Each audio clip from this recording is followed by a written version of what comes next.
Un budget de 200 millions, les frères Russo derrière le projet, un casting 3 étoiles et des explosions à volo. Voici le projet explosif de The Gray Man, le nouveau film exclusif à Netflix. Un blockbuster qui se veut ambitieux et un concurrent direct à Jason Bourne ou encore à la saga James Bond. Mais qu'en est-il réellement? Eh bien c'est ce que je vous propose de découvrir aujourd'hui ensemble dans cette critique.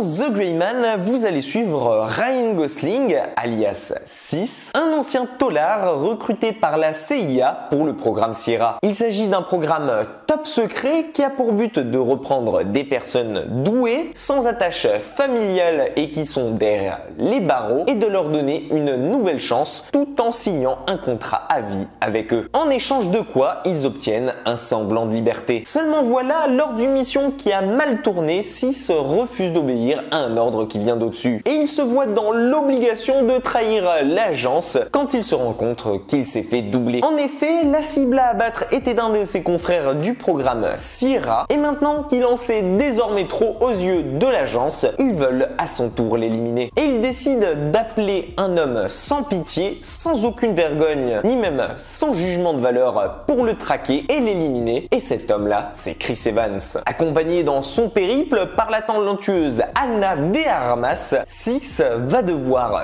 tout faire pour suivre la mission à bien, sécuriser les données qu'il a volées à l'agence et surtout s'en sortir en vie. Et alors, dit comme ça, je sais, ça a l'air d'une super histoire de contre-espionnage avec des trahisons, de la baston et un casting qui fait rêver. Et si du côté baston, le film n'est clairement pas en reste, en nous proposant constamment des fusillades, des explosions dans les rues d'Amsterdam ou encore des cascades, ce qui prouve encore une fois la maîtrise des frères Russo quand il s'agit de films d'action, et bien malheureusement du côté le plus important pour ce genre de film, à savoir le scénario qui semblait pourtant bien ficelé sans en fait le réchauffer à plein nez. La faute sûrement à une palanquée de films sortis dans le même registre ces dernières années, le dernier en date étant tout simplement No Time to Die. Et bien évidemment, si je boude pas mon plaisir quant à retrouver un Ryan Gosling bien badass et féroce comme il savait le faire dans Drive, une Ana de Armas somptueuse dans un rôle qui pourtant lui allait si bien au départ, ou encore un Chris Evans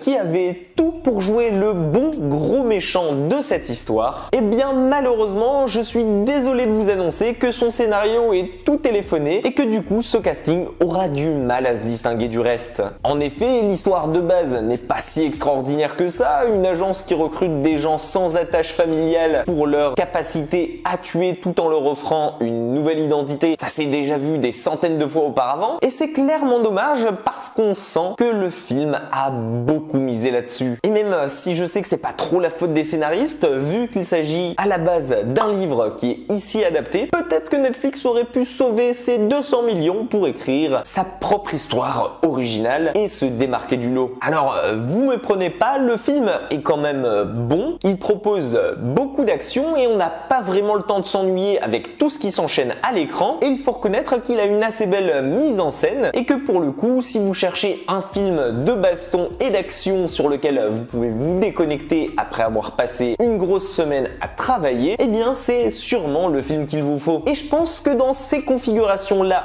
en particulier, il y a moyen de passer un bon moment. Mais malheureusement, pour tous les autres qui s'attendaient à quelque chose d'original et qui étaient fans de James Bond et du casting 3 étoiles que nous promotait Netflix, eh bien on subit plutôt ce film et surtout son scénario qui n'est pas des plus originales et qu'on voit venir à des kilomètres. Et du coup, la seule chose sur laquelle The Gray Man peut véritablement se reposer, c'est son casting 3 étoiles. Enfin, en théorie. Non, parce que dans la pratique, c'est pas des plus reluisants de ce côté-là non plus. Et si autant je kiffe Ryan Gosling et je trouve qu'il est parfait pour ce genre de rôle, autant j'ai l'impression que tout le budget du film a été inséré dans ce casting sans même offrir à ses personnages et à ses acteurs plus de possibilités. Et concernant Ana de Armas ou encore Chris Evans, c'est encore plus flagrant que pour Ryan Gosling. L'une est cantonnée à son rôle de support de 6, qu'on ne voit pratiquement pas du film et dont on ne sait absolument rien sur elle, donc on n'a pas le temps de s'y attacher. Et l'autre est tout simplement transformé en un cliché de méchant des films des années 80 qui se distingue juste par sa folie meurtrière. Et je vais vous le dire honnêtement, on a carrément du mal à se rappeler que c'est Chris Evans dans ce rôle-là. Ça pourrait être n'importe qui. Et pour ma part, si je m'étais pas renseigné à la base et qu'on m'apprend là tout de suite maintenant que c'est le film le plus cher de l'histoire de Netflix, honnêtement j'aurais beaucoup de doutes. Alors oui, ok, ça avait déjà fait polémique à l'époque l'an dernier avec la sortie de Red Notice. Et oui, on sent que Netflix aime beaucoup les films bien bourrins avec un gros trio d'acteurs principaux et une bonne dose d'humour, et on commence à distinguer là un petit pattern qui compose les plupart des films originaux que sort la plateforme. Mais au moins chez Red Notice, je trouvais la production et le scénario beaucoup plus original, dans la lignée d'un successeur à Benjamin Gates, et surtout sur lequel on arrivait à s'attacher peu à peu à ces personnages, ce qui n'est malheureusement pas trop le cas ici. Car au final, The Gray Man